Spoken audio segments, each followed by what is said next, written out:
On démarre tout de suite avec le journal pro-gouvernemental Fraternité Matin, qui barre à sa une le président de la commission électorale indépendante qui dit tout sur le déroulement de l'opération de révision de la liste électorale. Et il a eu à rencontrer les partis politiques hier. Et donc, au cours de cette rencontre, le président de la CEI a fait des précisions sur le renouvellement plutôt des commissions électorales indépendantes locales et surtout, il a parlé du déroulement de l'opération de révision des listes électorales qui va précéder toutes les échéances électorales à venir.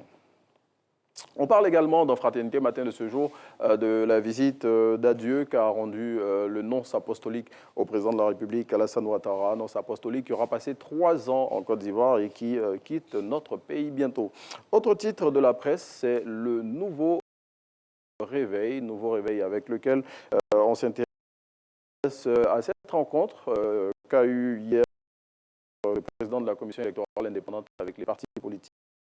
Selon le confrère, cette histoire de liste électorale, ce sera l'occasion d'un autre forcing qui, selon lui, est déjà en marche. Pour avoir plus de précision, il faut lire le numéro de ce jour du confrère. On passe au Patriote, le Patriote qui, lui, s'intéresse à la première réunion du secrétariat exécutif du Rassemblement des Oufouettistes pour la démocratie et la paix qui s'est tenue hier sous la présidence du nouveau secrétaire exécutif du parti au pouvoir, le ministre Cissé Bakongo. À cette occasion, le ministre Cissé Bakongo, selon le confrère, a déclaré la guerre à l'indiscipline au sein de sa formation politique.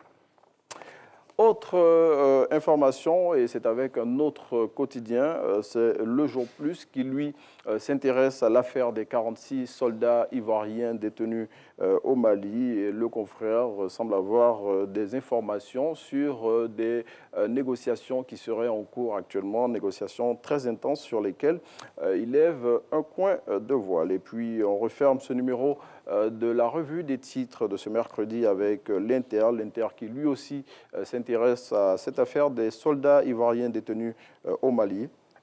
Selon le confrère, un procès est envisagé pour les 46 soldats et il révèle que de grosses difficultés subsistent à ce niveau plutôt. Et puis on referme la revue des titres